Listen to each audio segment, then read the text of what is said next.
Hello guys, magluluto tayo ng isda na may gata, ginataang isda. Pakita ko sa inyo ha. Okay. Yan siya. Yung ilalagay na sabaw niyan is yung gata.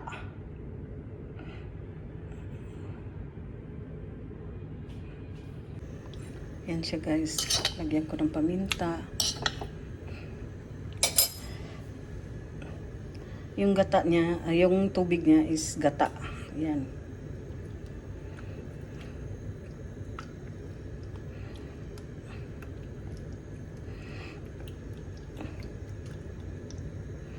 Purong gata. Walang tubig yan guys. Yung tubig niyan. Luya, sibuyas. Yan lang. Nilagay ko. Saka isdang tambako. Yung barilis sa atin, barilis. Tuna pala dito.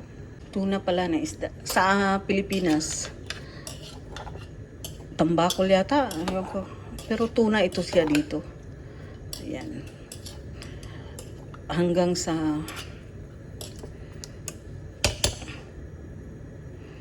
ano na siya guys. Wait natin. Ayan. Ayan, kumulo.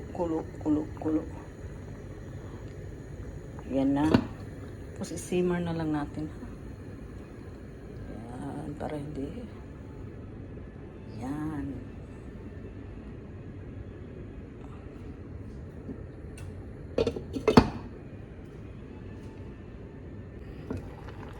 Guys, ang bango.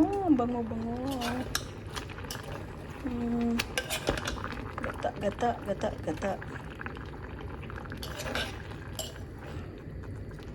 Yung gata ang magluto. Ayun. Anong tawag dito sa atin? Tambako, tulingan, tuna naman dito. Ayan. Na. Pag medyo tuyo na yung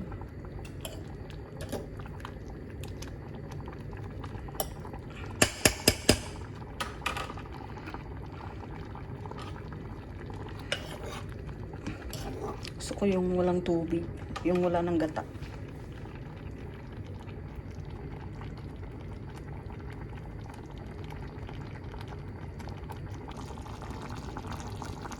Ayan, kunti na lang guys.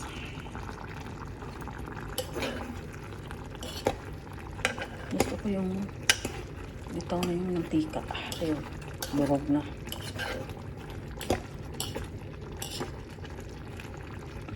Hindi ko alam kung tama ba ito.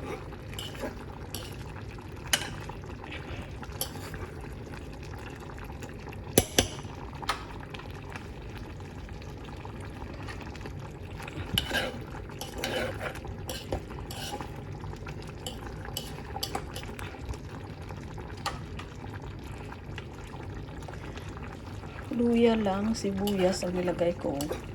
Tsaka sili, gata, ano lang. Paminta. Ito lang kung lalagyan ba ito ng soup. Ay, hindi naman siguro.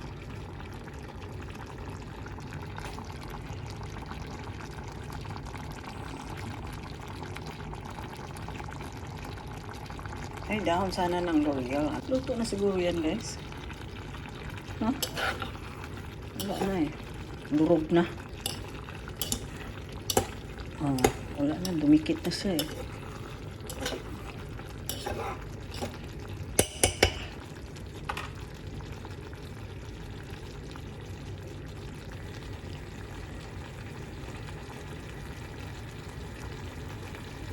Ayan na. Luto na.